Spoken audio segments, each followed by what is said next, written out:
So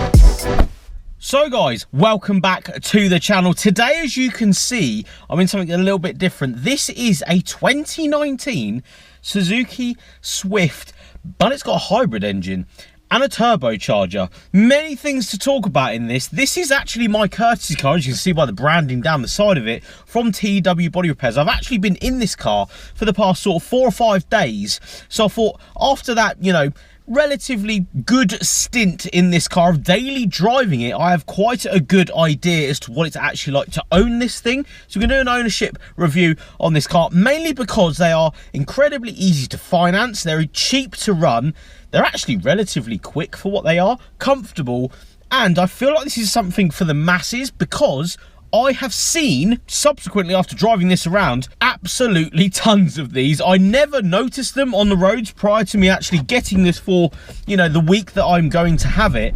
And yeah, there's absolutely loads of them. So there must be a market for them. So what we're going to do is we're going to do an ownership review. We're going to go for a little drive about, see what this thing is like, talk about costs and various other things, turn the wipers off. It's actually got, as I start the video, it's got keyless entry, but you have to press a button on this door. So it isn't, you know, an effective keyless entry where you come up to the car and pull the handle, it opens. You have to press a button. Sort of like my Lexus back in the day, a GS300 of 2006 era. Similar sort of push button and locking system as that car. Inside the car though, before we do start, steering wheel looks good, loads of buttons on there, cruise control and radar stuff. I mean, it's got the crash protection radar down here, which is all right. Lane assist as well, which I've noticed, and I'm going to say this at the start of the video, when you're actually driving down country roads in the UK, that comes on a bit too much. So I actually turn that off if I'm going down any slim roads, because if there is lines anywhere, it just thinks you're basically going to crash into everyone, which is a bit of a shame. I understand that's good for motorways, but mainly around the UKB roads, not the best idea. Big screen in front of you, digital display,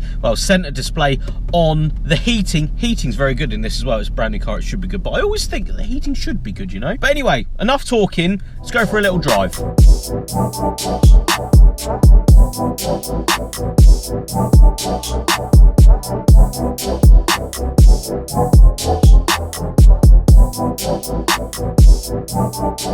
Now, the first thing I want to talk about, drivability wise, is the power. It's about 111 brake horsepower in this 1 litre turbocharged hybrid engined Swift. It's a strange one, if I'm honest, because the car feels good to drive, but the hybrid system, I feel, if you do jump into other hybrid little hot hatches or hatches like this one, there is a definite difference between this one and the ones I've driven before, because second gear, right, you put your foot down and you have to build revs to actually get the power. Now, sometimes I'm under the illusion the electric motor should come in a lot quicker than that. About 2,000, 2,500 RPM, it actually starts getting going, this thing. It's a bit odd, if I'm honest, because I'm used to, again, if you drive an electric car or some hybrid cars, it's relatively instant in that sense. I think it's because the battery is slightly small. It's only about 10 kilos on the weight to actually have the hybrid system in one of these. You can opt it without if you so wish to, and they come up to, you know, 1.2 litres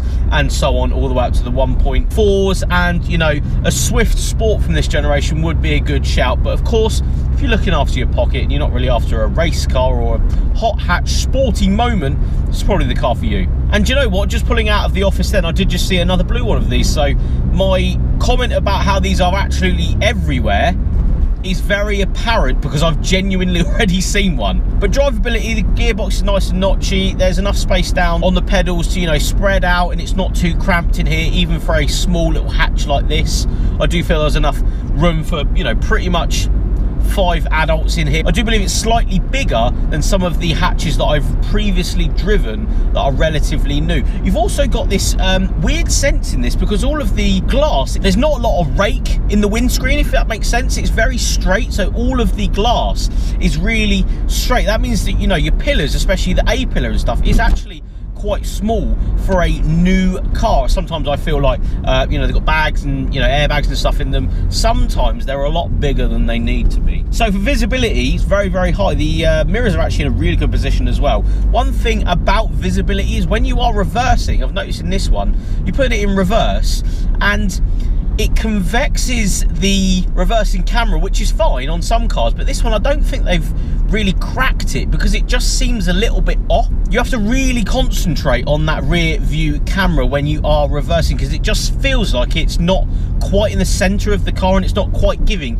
the field of view that you're usually after. But that's just through me noticing me put it in reverse and sort of noticing different cameras on different other cars. It is slightly different to other manufacturers. Inside though, you've got cool red dials in front of you. You've got this big screen as well this side. You can plug your phone in and, you know, Bluetooth and all that sort of various stuff. Sound system's okay. It's not, you know, bassy, it's not insane, but of course this isn't a highly spec'd car, so we're not really after the maddest sound system, because price wise you're looking at about 9 to 10 grand for one of these, which I don't think's too bad for, you know, a Swift of a couple of years old and with 16,000 miles on it. I think the one I was looking at on Auto Trader is about 9.5 grand for this exact car.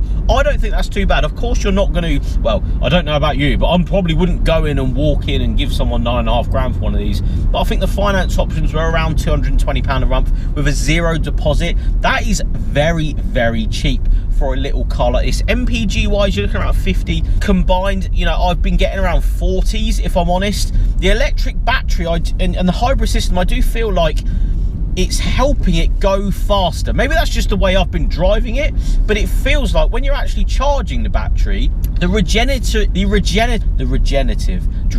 that basically it puts power from the engine, you know, the stopping power back into the battery. It does that really well, but it also forces a lot of the energy into the motor when you put your foot down, and I think that's the best thing here, and that's why, in my opinion, this car feels a lot faster than it actually is. It's like 10-second 0 to 60, but in my opinion, you know, second gear is pretty sprightly for what it is. I genuinely was impressed when I got in this, because this isn't a sports car, this isn't supposed to be hot and fast, but it definitely has got a little bit of get up and go, this thing, considering in all fairness it is just a 1 litre Swift. About 900 kilos in one of these as well. I think that's where the sprightliness is sort of coming from, because I do feel that's a good amount of power for a relatively lightweight car. Considering this is so new, that is pretty light. You know, everything else is, you know, over a ton, let's be quite honest. 1100, 1200, 1300 kilos. This is 900, and that's why I sort of like the driving feel of this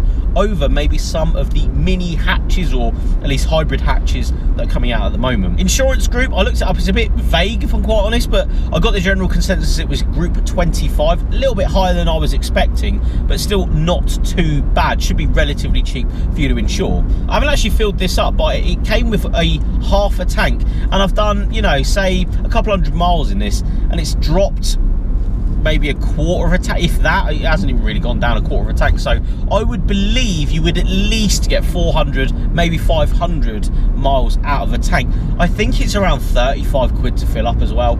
Again, slightly vague. If I had this car a little bit longer, I would probably be able to test its full capabilities in the petrol department, but I think, you know, you're looking at least 400 miles to a tank, and for 35 quid that is literally nothing. As you guys here, we'll do a first gear, second gear. The power is there though, like, it does drop off, don't get me wrong. The power seems to come gradually and then very quickly.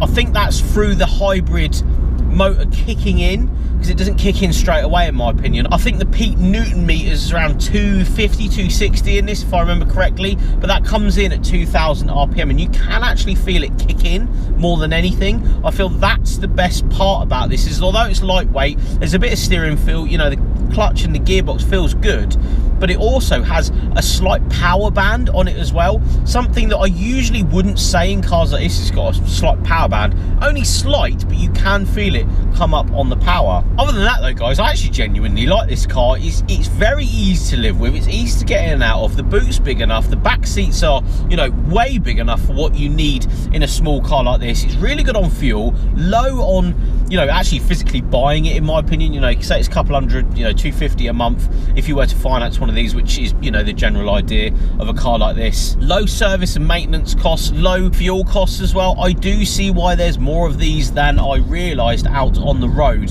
And it's been a nice time, it really has, with this thing. I've actually, you know, slightly enjoyed my time with this car, just because it's easy to park, easy to get in and out of, it's easy just to dart about with. You know, I'm in and out of places all day long, and this car has actually been a really good little steed for me this week. But tomorrow I get my M4 back, so that is you know, something you guys will see on the channel in the not so distant future. But make sure you like this video, make sure you subscribe to the channel. If you do like, you know, shoots like this, car reviews like this, please let me know in the comments below. And if you have a car that you want me to shoot, Isle of Wight base, Southampton base, Portsmouth base, let me know in the comments, or give me a shout on Instagram. Thank you so much for watching, guys.